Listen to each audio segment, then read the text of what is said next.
نبی پاک علیہ السلام نبی نے قضا سے منع کیا، قضا سے منع کیا۔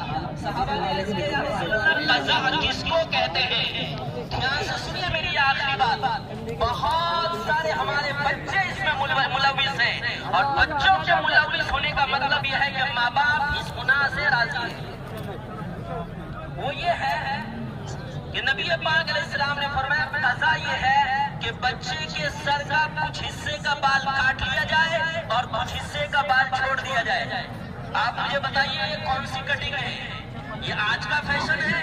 1400 سال پہلے ہمارے پیارے نبی رحمت للعالمین صلی اللہ علیہ وسلم نے اس بات کی طرف اشارہ کیا ہے کہ بال کی کٹنگ ایسے نہ کیا کرو۔ ایک جگہ ہمیں بڑے اسکول میں